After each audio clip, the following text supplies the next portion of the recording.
if you're not doing what you want to do or what you think you should be doing, drop the presumption that you know who you are and start to negotiate with yourself like you're a stranger who needs to be enticed forward. Because you don't know who you are, especially if you're not able to regulate your behavior, because that's evidence that you don't know who you are. Something is driving the ship. It's not you, or it's not the you think you are. And that's often extremely humiliating to people, because you may have to pick a goal that's so low, so lowly, right, that you embarrass yourself half to death by recognizing the necessity of you having to practice that. But the upside of that is that improvement, incremental improvement, scales exponentially. So even if you have to start somewhere really trivially, man, once you start, you can really scale up quickly. And so, and with an exponential increase, which I think improvement is, the trajectory of improvement is characterized by a power law function. It doesn't really matter where you start if you're doubling. Look, think you get 1% better a week. That's not that high a goal, right? Maybe you could get rid of 1% of your stupidity and malevolence a week, or maybe every 2 weeks. Because that compounds, in 3 years, you are a completely different person. And it doesn't end there. So even if you're starting with, the horrible mixed bag of catastrophes that you actually are, if you're diligent in your attempts to rectify your errors and to aim higher, man. And then with regards to your goals, let's say you don't know what to do. Well, maybe you're high in openness, and so you're pulled in all sorts of directions, or maybe you're low in conscientiousness, or you're confused because you're anxious, or you haven't had any direction, you haven't had good mentoring, et cetera, et cetera. There's lots of reasons. Well, I would say, pick something, right? Pick something, a nameable goal, and then try to implement it. And what'll happen is, you'll learn a lot by trying to implement it. And one of the things you might learn is what a slightly better goal might be. Because if you try something diligently and you succeed or you fail, you're going to learn from the effort expended in the detailed implementation of the goal. Is going to inform you. It'll also transform you physiologically. It does that at a very basic level, neurophysiological level. You will be slightly different as a consequence of the attempt. And what that'll mean is that the next goal you pick will be a little more suited to you. And so it's this kind of pathway, right? It's like maybe the goal you should be attaining is here, but you don't know that because you're clueless. And so you aim there. Well, it's better than there. And it's not nothing. It's not cessation of movement. And, if you're supposed to go there and you go here, but you walk diligently towards it, you're a little closer once you get to here than you were here. And it's this oscillating self-corrective process that leads you to the final star. And you have to be willing to engage in erroneous experimentation to manage that, but it is a self-correcting process. And so one of the things I always talk to my clients about is, well, let's try something, and we'll reserve to ourselves the right to alter our trajectory. And then I would use as a corrective there, because you might say, well, how do you know when you're not just giving up, right? Instead of thinking maybe you need a different goal. And I would say, well, you can, if you're really concerned about your proclivity for self-deception, you can enter into a contract with yourself that you won't replace any goal you've set with a goal that's easier. And so you can switch your goal, but it has to be a little harder so that you check yourself against that tendency to withdraw and avoid and be self-deceptive. And that works like a charm. And if you do that with some degree of diligence, your goals will get better and more attainable, and you'll get happier too, because you don't experience happiness except in relationship to a goal. If your life is meaningless, well, you're not pursuing a valued goal. You might be depressed too, and sometimes that can be like an illness, something that is really wrong with you. But a good rule of thumb is that if you find no joy in life, there's a very low probability that you're pursuing a goal that you regard intrinsically, like in the depths of your temperament, as worthwhile. And that's technically true, because we do in fact experience most of the positive emotion, let's say, that's associated with emotions like joy. We experience that in relationship to a goal. So, well, then you want to find a goal that regulates your negative emotion and that brings you a certain amount of positive emotion and that expands your competence as you pursue it. And you will experience that as meaningful. That's really what meaning signals. Meaning signals you're doing all those things. You say, well, that's not real. It's like, don't listen to the semantic chatterbox so much, right? There's levels of you that are far wiser than that. And you can watch what happens to you instead of noticing what you think, and that's another thing I always did with my clients, especially if they're depressed. It's like, well, let's watch you for a week and let's see when you're not so depressed. What are you doing when you're not so depressed? Now, for some people who had an endogenous depression, they were just depressed all the time. And sometimes an antidepressant was a good solution to that. But for people who were situationally depressed, which is equally common, let's say, there'd be quite a bit of variation in their mood. And say, well, it turns out that I'm not so depressed when I'm with so-and-so. It's like, okay, well, why? And more importantly, how can we do more of that? And when were you more depressed? Well, when I'm alone in my room, brooding. Okay, well, how about you spend 10% less time this week alone in your room? Like, we'll introduce 10%, let's say. So you're awake for 16 hours, so that's an hour. Now we'd probably go for 5%, half an hour. That's a hell of an improvement over 20 weeks, right? Because that would be 100% less time doing counterproductive brooding. I'm really on the side of the person that wants to do something positive with their life, to make their own life better, because I think that's where you should start. You should start by maximizing the quality of your own life. That's not a selfish thing, or if it is, it's the right kind of selfishness. And that you should figure out how to do that in a way that's of benefit to your friends and your family and your community, and you should take that deadly seriously. And the reason you should do that is because that just makes life better for everyone. And it reduces a fair bit of the misery that would otherwise be part and parcel of life, and it makes everything function smoothly. And one of the things I'm really curious about is what the world would be like if everybody decided to do that, because human beings are really remarkable creatures, and we hobble ourselves very badly with deception and resentment and revenge and the desire to make things worse and arrogance and all those sins, let's say, that make us deviate from our true path. And our true path should be something like, imagine the noblest aim that you can conceptualize and then sacrifice your life to attempting to attain it.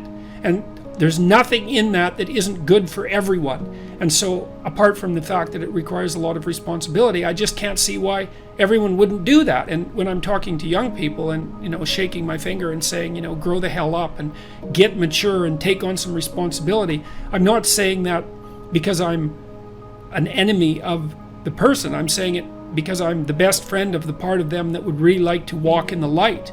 And it's an invitation to walk in the light. And it would be remarkable. This is what we need to do, as far as I'm concerned, not only in the West, but in the world at large, but maybe in the West first, is we have to consciously decide that we're going to do everything we can as individuals to walk in the light, and to regard that as a noble and heroic endeavor, and to make that first and foremost in our lives. And that's what we should be educating young people to do, and they can do that. And so I have dozens of people writing to me and talking to me all the time who are saying the same thing. They're saying, look, I've really been trying to get my act together over the last 6 months. I've been trying not to lie, which is slightly different than trying to tell the truth, right? It's a more humble goal to not lie, because you can tell when you're lying, but you can't necessarily tell when you're telling the truth. And I've been coming up with a plan, and I've been trying to discipline myself, and I've been cleaning up my room, which is like a nice humble act that involves transforming chaos into order. And they write and say, God, things are just working out way better for me. It's like, whoa, do it, man. That's just, you keep that up for 15 years and you'll be unbeatable. And that's what we should be convincing young people to be, is to be unbeatable. Cooperate with your wife and negotiate. And don't let your children do anything that makes you dislike them. Because if you dislike them, you can bloody well be sure other people will. And you can guide them, and part of that's that acceptant maternal love that sort of encompasses everything.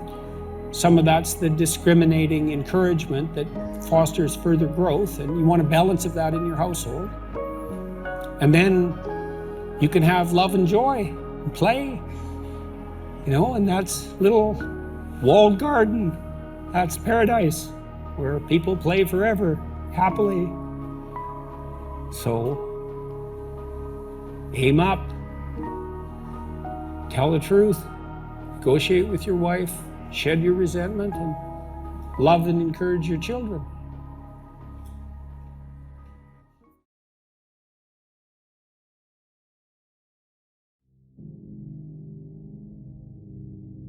Oh yes, alcohol is a very bad drug for violence.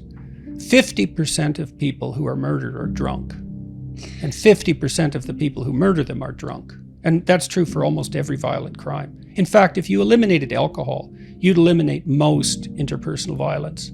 Look, I find that this is kind of an interesting topic because I think it's interesting that alcohol is legal.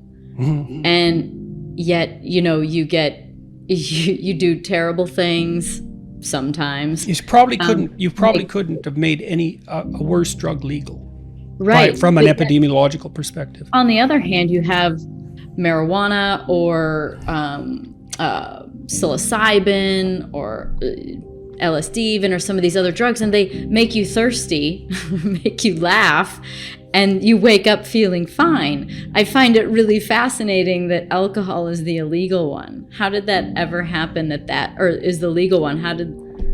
Why does our system I think it probably happened because it was so easy to make and it was just everywhere.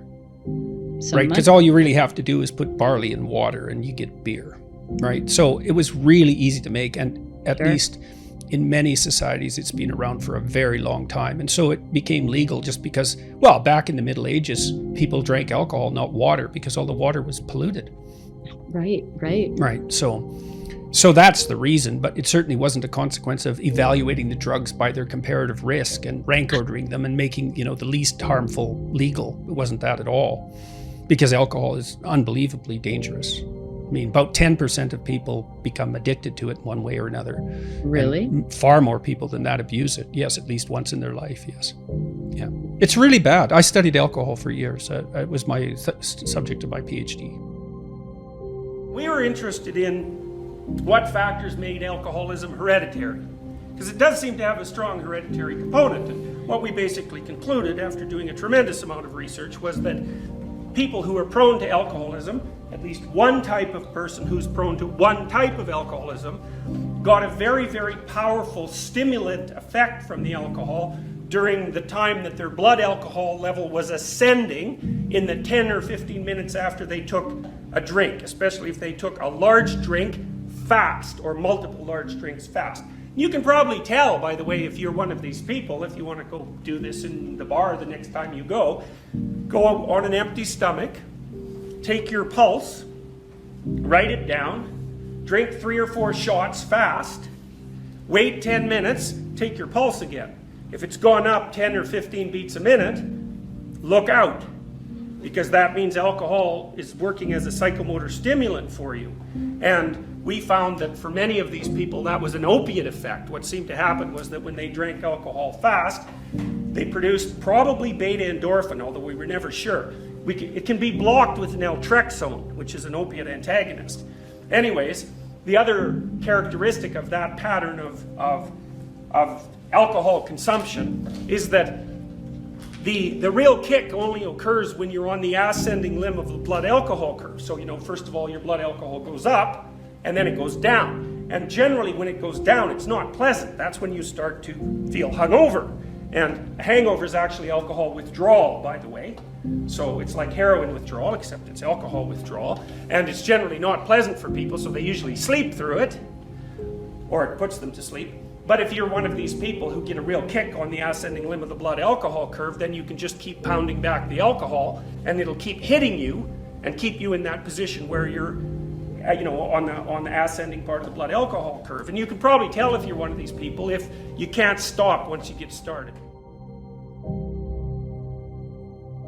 So if it's like you have 4 drinks quick, and it's like, man, you're gone until the alcohol runs out, or till it's 4 a.m, or till you've spent all your money, or you've been at the last bar in town, or that you're sitting on your friend's bed after everybody's gone home from the party, and you're still drinking, you might suspect that you're one of those people. And if you are one of those people, well then you should watch the hell out, because alcohol is a vicious drug, and it gets people in its grasp hard, and it's hard for them to escape once they do. They don't have a value hierarchy. So Pleasure Island, it's a good example. Those kids that were brought there were lost. So they didn't have anywhere to go. They didn't have an identity. So they default to local pleasure. And that's better than none. Although the problem with local pleasure, well, as the narrative made clear, is that you better look out if you're impulsive, because it's going to kick back on you hard. And the reason is, you're only considering the immediate time frame. And the problem is that things propagate across all the time frames. And so just because something works really well this second, cocaine, for example, doesn't mean that it's a tenable solution to the class of all problems. So usually, often, people pursue local pleasure because that's the best they can imagine. It's the best they've been taught. They don't see another alternative. So it can be ignorance. It can be they don't want to adopt the responsibility, because part of the problem with working at every level of the hierarchy simultaneously is that it's like dancing to a very complex waltz, let's say. You have to be paying attention to a very large number of things simultaneously and doing things right. It requires responsibility. And so, you know, it's a pain. It's a weight. Part of the reason people drink alcohol is to get rid of their responsibility. I mean, that's, you know, you hear people drink because they have problems. It's like, yeah, no. Some people drink because they're anxious, and alcoholics drink because they're in withdrawal. But young people drink because they're sick and tired of being responsible, because it's annoying. It's like, so I'll drink enough, I won't care about the medium to long-term consequences, because alcohol, that's exactly what alcohol does. It doesn't make you ignorant of the medium to long-term consequences, but it makes you not care about them. And partly it's because it dampens anxiety. So it dampens anxiety, leaves your positive emotion circuits intact, so then you can go out there and do stupid fun things. And that's a party, really. Let's go do stupid fun things. That's a party. But the medium to long-term consequences it's risky. It doesn't mean you shouldn't do it, but it's risky. So, yeah, they don't know better. That's the answer, I would say. Like, make a plan. I would say do the future authoring program, you know, because it isn't that you're trying to avoid booze exactly. It's that you're trying to restructure your whole life, you know, because if you're a drinker, then all your friends are drinkers, and you're used to drinking in every social situation, and the places that you go to socialize are places that you drink, and like it's really built in as a whole set of habits. And so what you have to do is kind of redesign your life, and you have to think of things. You can't just stop drinking. You have to figure out what you're going to start doing instead of drinking. There's a hole that you have to fill in. And you know, the future authoring program will also help you figure out what your life could look like in the absence of alcohol, and what kind of hell you could end up in if you keep drinking and it causes all the problems that it can cause. And I think you really need to think through the hell that can occur, and you have to think through how your life could be valuable without alcohol, so that you can be motivated enough to try to regulate it. And I would also say, if you fail and slip, don't berate yourself and beat yourself up. Just start quitting again, because you know, if you could cut your alcohol intake down 75%, that's a hell of a lot better than zero. And often people go all or nothing, just like they do when they're quitting cigarettes. And you know, they'll quit for a month and then have a cigarette, and they'll say, oh my God, now I've broken the pact, and then they'll smoke a whole pack and they'll be smoking again. You don't have to do that. You can just decide that you slipped and that you're gonna get back on the wagon again. And you know, it can take a long time, but I do believe that you need a better vision of life, right? You have to find something to do that's better than alcohol. And that might take some real consideration, especially if alcohol is a very potent drug for you. And I would also say, don't hesitate to try the naltrexone. It's got a pretty decent clinical history, and it's basically harmless. What's the best way to stop drinking alcohol and start doing my best in my psychology degree? It's affecting my study, but I can do very well if I stop. I'm 26. Well, Paul, what I would say is, I think you should do the future authoring program, and you should really concentrate. There's a section in it that helps you determine what your positive view of your future would be, but another section that helps you determine what would happen in your life if your negative habits got out of control. And one of the things that can really help you control your alcohol intake is to really, really think through what you're giving up and where you could be in 5 years if you don't get it under control. And a proclivity to alcoholism can be a really vicious thing. You know, lots of people get dragged down into the mud by alcohol, excessive alcohol intake, especially if they're sensitive to the opiate response that alcohol can produce. And you can tell that when you drink, you know, you get alert and let's say more enthusiastic and energetic, and then you don't want to stop drinking. That's definitely a bad sign with regards to developing alcoholism. So I would say you need to figure out something that's more important to you than drinking. Think through very hard the negative consequences of continuing it. You're at about the age, 26, where you should stop. I mean, guys who are going to stop generally start to slow down pretty intensely around that age. You know, also treating your psychology studying as a full-time job can also be helpful. So, you know, get up at 8 in the morning or 7:30 in the morning and start hitting the books by 9 and put in a 6 to 8 hour day. And then even if you do keep drinking, at least you're moving forward. So that's what I would say about that.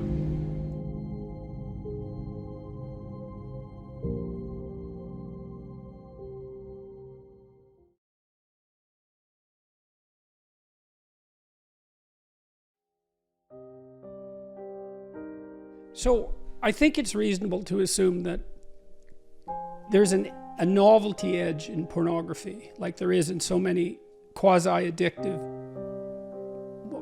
phenomenon. And so it has to become, because novelty is a sexual kick, it has to stay novel, and that means that over time it's going to become more extreme. So that's not good. Well, so how do you resensitize yourself in some sense? Well, you stop. You stop. And then hopefully you recover. And then you deprive yourself of that outlet, let's say.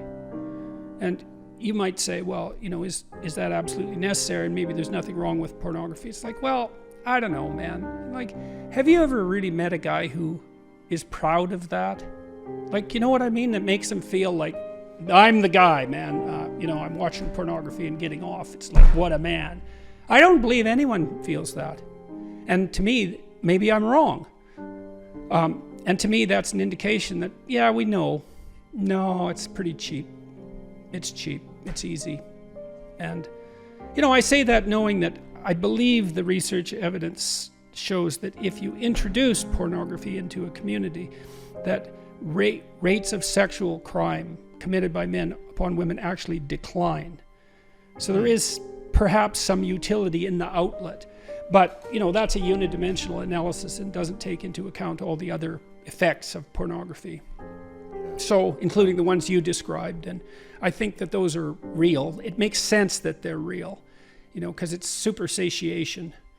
And it's a non-trivial technological problem. You know, it's now possible for young men to look at more beautiful nude women in one day than any man has ever seen, you know, prior to 10 years ago, 20 years ago, than any man in history had ever seen. That's not nothing. That's something. And to think that doesn't do anything to you, it's like, no, that likely does something to you. So don't substitute the false for the real. And don't underestimate the utility of deprivation. You know, what do we need to drive us forward to have the adventure of our life? You know, well, some deprivation, that's for sure. That heightens desire and drive, and maybe you need that. You're afraid to approach a woman. Well, you remove part of your drive with pornography, and so now you don't have that sexual urge to overcome that anxiety, and so you stay timid for your entire life. You know, maybe not, but maybe. effect of free and widely available pornography is having on young people, especially men in our society at this time? Well, I think it's like Treasure Island in Pinocchio. It's all pleasure with no responsibility. That's deadening. It's parasitical in a sense. And I don't mean that, I'm not making a value judgment. I mean, it's no wonder the young guys are caught up in this, because it's an unbelievably powerful technology. It drove the development of the internet, let's not forget, right? So it taps into one viciously primordial motivation. And so these guys are being blasted by what biologists call super stimuli all the time. So imagine that there's a biological stimulus that has an effect on you, and then you can magnify it. And the typical porn actress, not the amateurs, but the professionals, have their sexually provocative physical elements exaggerated. And so men are very visual in terms of their sexual processing.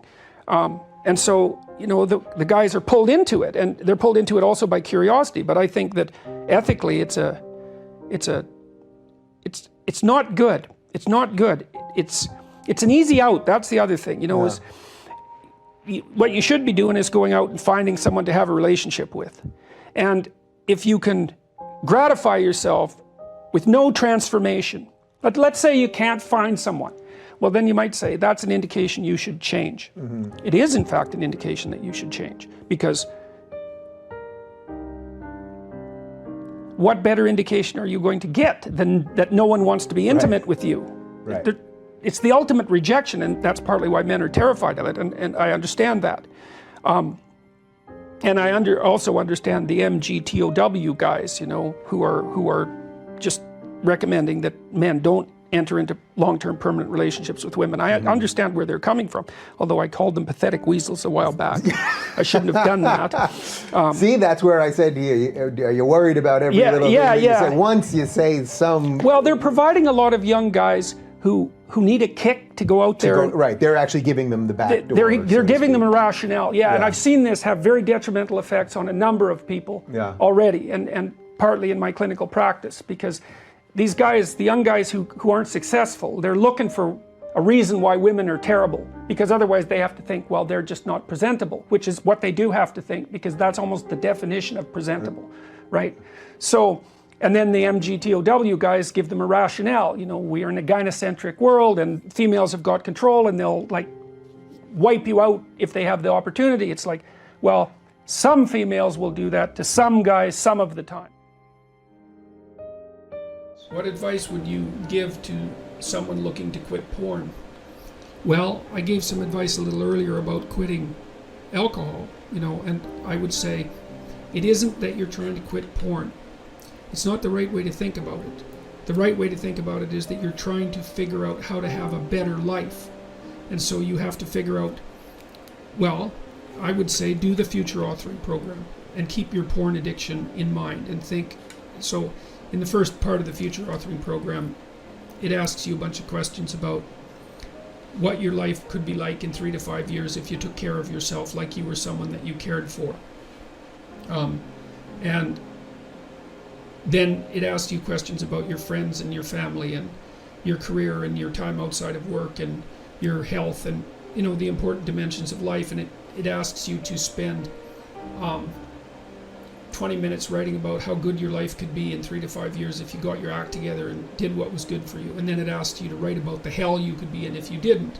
And so I would say you really need to do that, because porn isn't the issue. The issue is that you're not living your life the way you want to. And so you need a vision of life that's more compelling than the porn, and you need a counter vision too that frightens you, you know, because otherwise porn is obviously extraordinarily gratifying in the short term, but you seem to be suffering from the medium to long-term consequences of its use.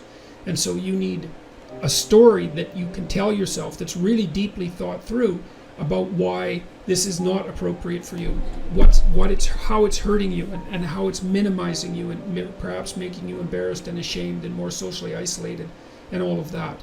So I would say think about it as cleaning up your psyche and your behavior rather than merely stopping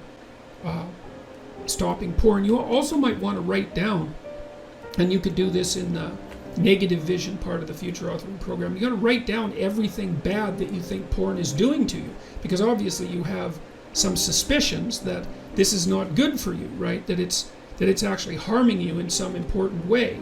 And so you need to be fully cognizant of what those ways are, and then take them seriously and decide if that's the pathway through life on which you wish to travel. And so, and then I would also say good luck to you. You know, it's a very good idea to identify one of your weaknesses and work on it. You can strengthen yourself substantially by doing that.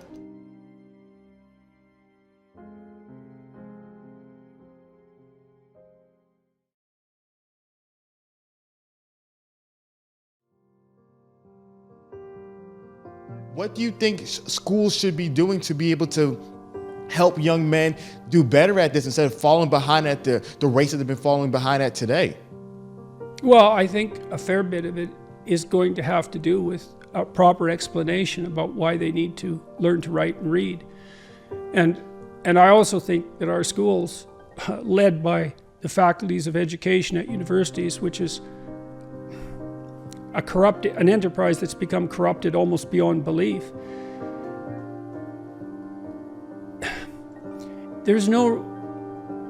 We should make much more of an effort to ensure that kids are unbelievably proficient readers. And a lot of that is going to involve early automatization of letter and phoneme and syllable and word recognition. So, because what happens is, when you teach a child to read, first of all, you teach them the alphabet and the sounds. And we have an alphabetic language, thank God, because it makes things much simpler.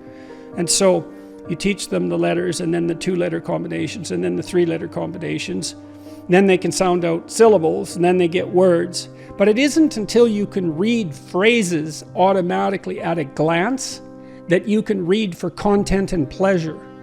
And so a lot of kids get stuck, especially if they don't come from particularly literate homes where all of this is sort of taught, you know, maybe starting at, 12 months when they're first dragging a book around and becoming familiar with the book as an object, right, before they even learn to read. You got to get kids through that automatization phase, and that requires intense mass practice. And that's not that intrinsically interesting, right? But if you can get them to the point where they can read for content, well, then it starts to become interesting, just as interesting, let's say, as going to a movie or perhaps playing a video game. And so that has to be made an absolute priority. And if the faculties of education were doing their job, they would have produced technology to solve that problem for virtually every child, because it is only a matter of practice. Smarter kids will learn faster, but with enough practice, pretty much everybody is going to get there. So, and then there's the marketing issue. It's like, well, why should you read? Well, do you want to be stupid? Do you want to be stupid? What happens when you're stupid? You walk into walls because you don't see them. And if someone comes along who's more educated than you, more literate and cannier, you'll lose, man. You'll lose. And you'll lose too because you can't think properly. So you won't aim at the right things, and you won't be informed by the great individuals of the past. And you need that. We're historical creatures. This isn't optional. So part of it has to be marketing, for lack of a better word. It's not really that. It's an explanation. Why be literate? Because it helps you become who you could be. It helps you move out into the world and have your great adventure, and to bring people along. God only knows what you can do if you've got your words lined up properly. And young men would listen to that if someone who knew what they were talking about was telling them that.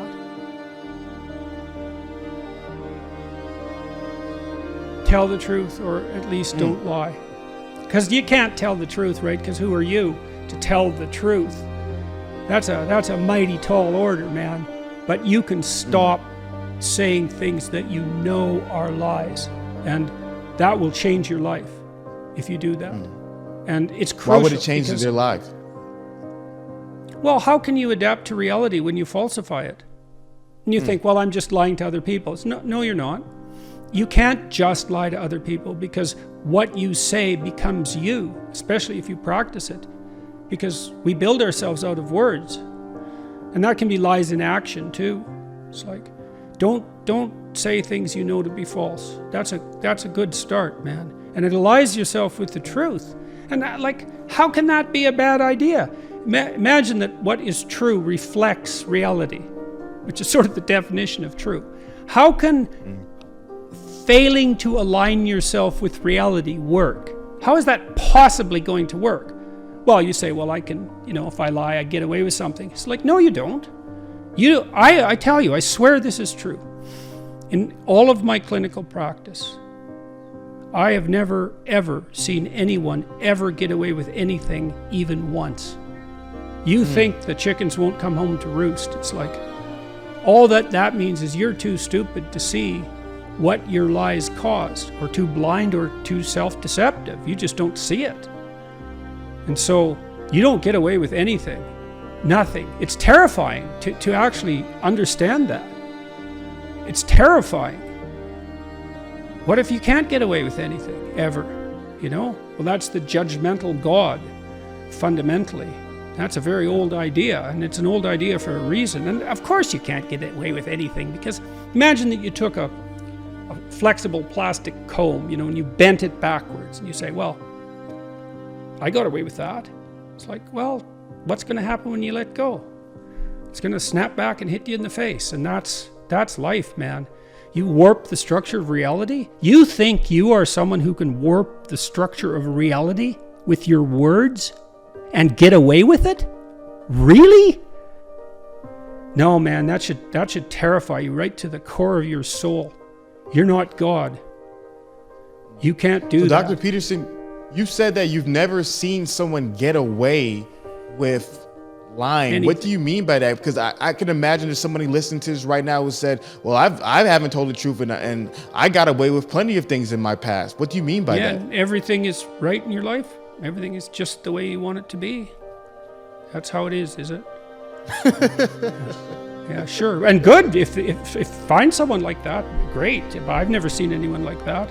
And psychopaths, they have no conscience. They lie all the time. Well, how do they get away with it? They don't. They have to move.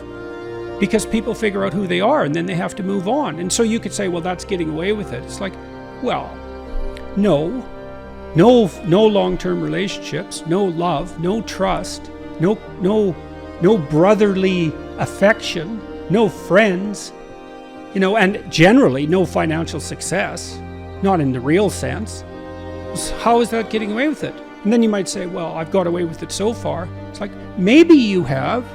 And maybe you're just too dim to see the consequences because you've blinded yourself, and God only knows who you could have been if you wouldn't have lied your way to where you are now. No, I've never seen it. And sometimes I'd work with someone to untangle what had happened to them over multiple years as things fell apart. And we'd find all sorts of lies. Not always ones they told, but sometimes lies their parents told them, for example, that deep, dark, terrible things. Messing things up in an unbelievably catastrophic and tragic way. Now, it was absolutely terrifying. But I can't see how it just doesn't make sense. It's like, how could you possibly defend the idea that you could warp the structure of reality and get away with it? I mean, who, like I said, who do you think you are? Reality is, you don't mess with it. Like, it kills you. And it'll torture you quite a lot before doing that if you're particularly unlucky. So beware. They say the fear of God is the beginning of wisdom. That's that judgmental God. It's like, you violate your conscience, man. You will pay. You become what you practice, and if you withdraw and lie, you become a lying coward. That's what happens. You don't have to practice that much before that's the case. So is that what you want? Well, no one will come after me. Yes, they will. Part of it is also really understanding in some way that there's no escape. There's no safe path. There's a noble path. There's an honorable path. There's no safe path. And possibly you wouldn't want that anyways, because, well, who are you exactly? Look at you. Warrior stock. Every single one of your ancestors has stayed alive for 3.5 billion years. It's like, good work, man. That's a lot. And so, what makes you so sure you're built for safety? What makes you so sure that that's what we should strive for? And then if you want adventure, I'll tell you what an adventure is. You tell the truth as nearly as you can, and you'll have the adventure of your life. That's for sure.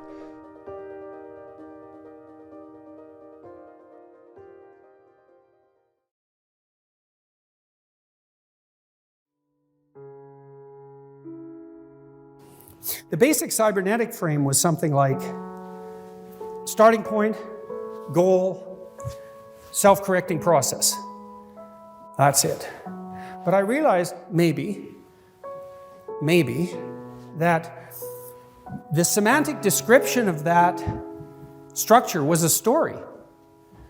Because a story, when you tell a story, you have to say, well, I was here, and then you have to say I was going somewhere. A little kid might tell you about their first day going to kindergarten. It's not much of a story, although it's a pretty big deal for the little kid, you know. Well, I was at home with Mom, and then I took her hand and we walked to the kindergarten, and I was afraid, but I was excited, and I got there and I had a pretty good day. And you give him a pat on the head and you think, that's a pretty good story for a little kid.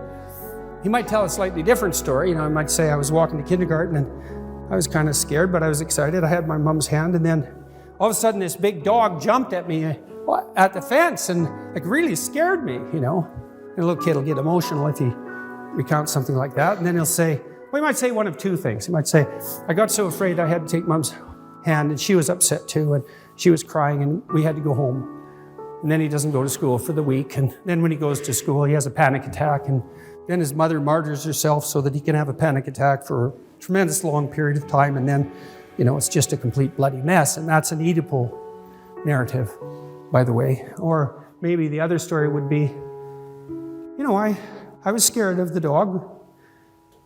Dog's a pretty big thing for a kid, and it is a wolf after all, so, that's not nothing. But I took my mom's hand, and she gave me a pat, and she said, you think you can do this? And I think you can. And so I got myself together and went to kindergarten. That's a better story, that one. That's a better story. It's a more interesting story. And it's interesting because it's a meta story. The story of just getting from point A to B, that's a good story. You want to hear about that. You want people to tell you how they get from point A to point B all the time. Because then, where point A is, and that's useful, and where a good point B might be. And believe me, man, you want to know that more than anything else. Why did the chicken cross the road? Because it thought the other side of the road was better. Unless it's a daft chicken, and that's a possibility, because it's chicken after all, or they're smarter than you think they are, but why do you go somewhere that you're not? Because it's better than where you are. Unless you're aiming down, and then maybe you want to go somewhere worse, and you want to take people with you. But other than that, generally speaking, you're aiming up. Well, it might be a micro up, but it's not usually. That's the thing. So here's a way of understanding the narrative schema that we lay on the world. So the first is there's a point A and a point B, and the narrative is a description of the starting point and the end point and the process to get there. And then a better narrative is, meta-narrative is a description of the process that occurs when that structure decomposes because it's no longer valid, a failure, a descent into something like chaos as a consequence, and then the reconstitution of a new narrative. And that's paradise, the fall, paradise. That's a very basic narrative, and that's the thing to imitate. Not just the narrative, the process by which narratives are generated and repaired.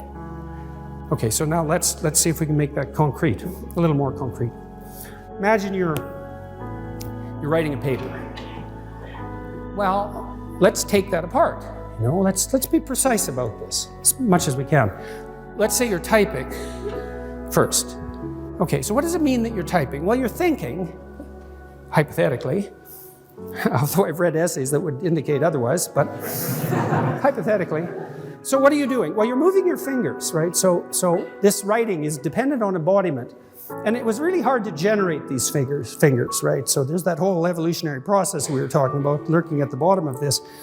And you've practiced typing. Let's say you're an expert typist, and that means you've built little automated machines in the back, generally of your left hemisphere, that took a lot of massed practice so that you could create these automatized motor output structures that you could disinhibit while you're thinking, because that's what you're doing. You're not exactly activating these motor movements. You're preparing them for release and then disinhibiting it, and then they run ballistically, which means they run deterministically at that level.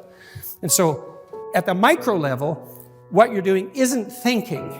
At the micro level, what you're doing are disinhibiting motor output systems. Okay, but then on top of that, you say, well, there's an overlay of abstract cognition. You're typing, well, what are you typing? Letter? Yes. A word? Yes.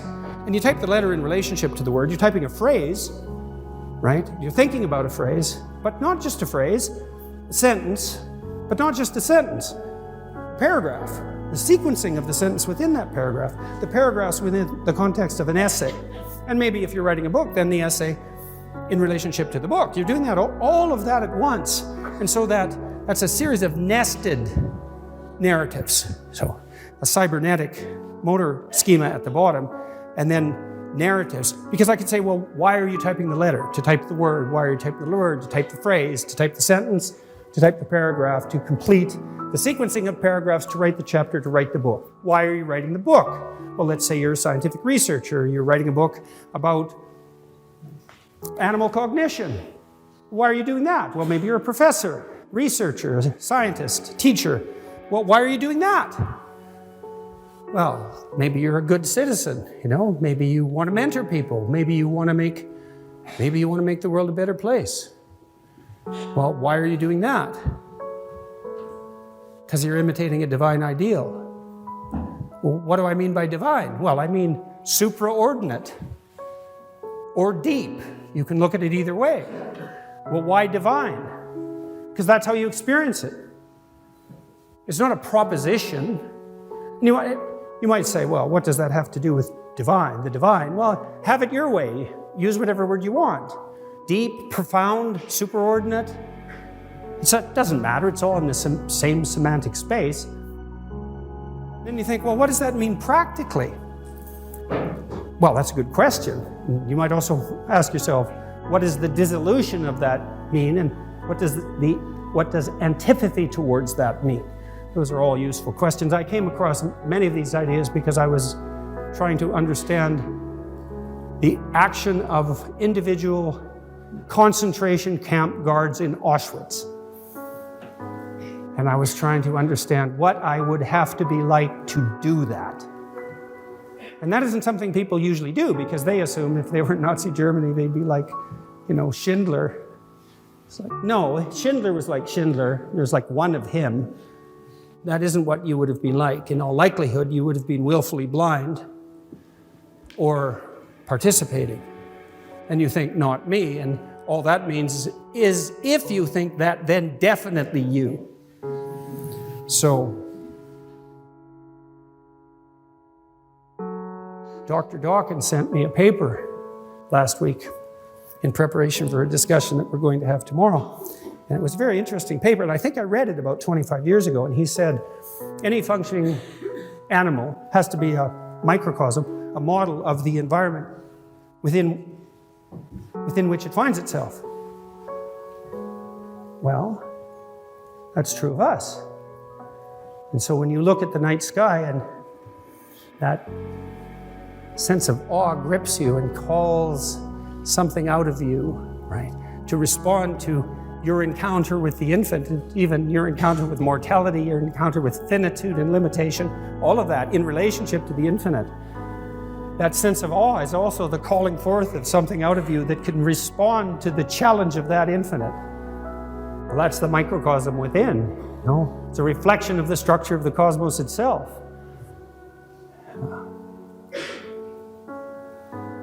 That's the divine ideal. And we either imitate that, or we fail to imitate that, or we pursue the opposite path. Those are the options, and it's given our technological power and our capacity for wholesale atrocity, it's time we woke up and realized it.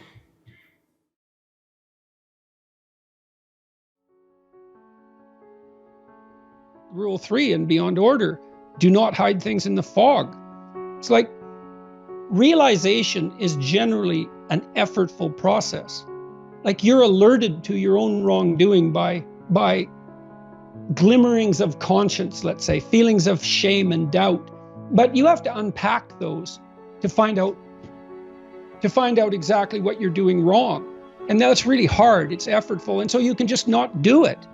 And the way you don't do it is you take refuge in your blind conformity. And that's part of that pluralistic ignorance. And I suppose that's one of the flaws of the argument that you laid out. It's like, yeah, people were pluralistically ignorant, but how much of that was turning a blind eye? And you can maintain a very high level of plausible ignorance by turning a blind eye. And in the ancient Egyptian story that I'm so enamored with, the story of Osiris and his degeneration. So he's the god of the state. Osiris degenerates because he turns a blind eye to the machinations of his evil brother. He could know, but he decides not to. And that's a moral sin in my estimation. And so out of the story that you told with regards to pluralistic ignorance, I would add a psychological component is, how much could have people known if they would have allowed themselves to investigate instead of refusing it? So, with Freud, you have the idea of repression. You know something uncomfortable and you suppress it, and it's there and you can rediscover it. But it's not exactly right, because what happens is that you have a hint that something's rotten in the state of Denmark, and that elicits an exploratory tendency and an avoidance tendency as well. And you can just leave it unpacked. And then the rot that you're detecting subliminally, let's say, accumulates around you. And if it accumulates enough, it turns into the dragon of chaos. It's like, and then you get the situation that you described. By the time that you can no longer turn a blind eye, the thing that you avoided is so monstrous that you cannot prevail against it. So I would still say, even if that entire explanatory story is correct, it misses the moral culpability element, which is, just how much could have you known? And I have some sympathy for this. Believe me, I understand why people are blind to the horrors of malevolence, let's say, because malevolence, when confronted, is traumatizing. And you see that in the post-traumatic stress disorder literature. It's contact with malevolence that traumatizes people. The contact with someone who really, really wants to hurt them. And they're shocked by that can even exist. It's terrible, especially when you start looking into it. It undoes you, it unglues you, especially if you are a naive believer in the, untrammeled goodness of human beings, or even of existence. In any case, you turn a blind eye, and ancient stories warn about this all the time. You turn a blind eye and then things go rotten under your sovereignty. And by the time you're awake, it's too late. And that isn't, you've abdicated your responsibility. And that happens bit by bit, right? That's the other thing about it that's so pernicious. It's like, people ask me, for example, why I chose this bill in Canada to die as a hill to die on, let's say. And it's like, well, you're going to say no. If you ever say no, you're going to say no to something trivial, because things that go astray bit by bit. And so there's virtually never a sliding point where everyone says, oh, no. It's like, well, this much more. Well, I'm uneasy, but I accept. Well, then it's a little worse and you're a little lesser. And then it's this much more, And the probability that will happen is there all the time. And it's as moral citizens that who have a moral obligation to see what's in front of us, that we hold that at bay always. It's with our eyes open. That's why Horus in the Egyptian story is the eye. He's not thinking. It's not thought. It's attention. See. It's the willingness to turn your eyes to the phenomena and see what's there. And the Egyptians regarded that as part of what was redemptive. It's brilliant. It's absolutely brilliant. Conscious attention as the source of eternal redemption. Right. And I spent a lot of time talking about this in Maps of Meaning. So your interest manifests itself in ways you can't control, right? The the instinct of meaning manifests itself, and then you follow it. That's the spirit Mercurius, right? He's the winged messenger of the gods. And so something brightens up for you, and you follow that. And you find your destiny that way. Jung's notion was that was the manner in which your potential future self manifested itself in the present and pulled you along. And so an example of that would be, maybe you're a child and you find someone you admire, and so they sort of glow, and then you mimic them. And it's because the mechanisms in your mind that are propelling you towards maturation find someone who's like you, so they're in the zone of proximal development, but somewhat more advanced. You latch onto them as an idol, let's say, and you mimic them, and that catalyzes your development. So that's the manifestation of interest. Now imagine that you pathologize that by through deceit and self-deception and refusal to attend to what's right in front of you. Well, you make yourself weak because you don't develop well, but you also pathologize that mechanism. The question is, what do you doom yourself to if you remain banal? And I think you doom yourself to an unconscious fascination with unearned power. So in some sense, she had the causal story backwards. Yeah, that's an interesting point. Yeah. So we're not designed to be banal, right? Like we don't respect ourselves then. We're designed to, so to speak, like many of us are designed to bear a heavy burden, right? To be of service to our fellow man. We find meaning in that, deep meaning. And if we're not doing that, then our lives are not deep and meaningful, and then the suffering can easily make us corrupt. Maybe it's too easy in a large society like ours to hide in the nooks and crannies and be banal without having to be on the front lines and pay the price. It's very dissatisfying to young people when that's the case. You know, their heart burns, but they have nowhere to go, and they can't tolerate that. Like Piaget, for example, pointed out that, although you never hear this when you study developmental psychology, you have to read Piaget. He pointed out that late adolescents reliably go through a messianic phase, right? They're compelled to change the world. They feel called out to this quasi-messianic destiny, and certainly ideologues are great at harnessing that, but that needs to be placed within what I would say is a proper traditional/religious context, and this is one of the great advantages I truly believe that Christianity has, perhaps not over other faiths. I'm not making that case, but certainly in contrast to ideologies. It's like, well, you harness that messianic spirit to organize and purify, so to speak, your own soul. You don't go over after an external enemy. And there's a heroic battle in that. That's the battle between the adversary and the hero, and that's within, not external. It's within. It's safer that way. Much safer. And then you have good citizens if that works out, because they get themselves in order, you know, and more than in order. They become masters of chaos as well as order. And that's also what I see as something that's so profound about the biblical narrative, because it insists upon this psychologization of utopia. It becomes a psychological drama, not a political drama. It's a psychological drama. The moral battle takes place within the confines of your own psyche. And I think people know that because they see that they're tortured by their own consciences.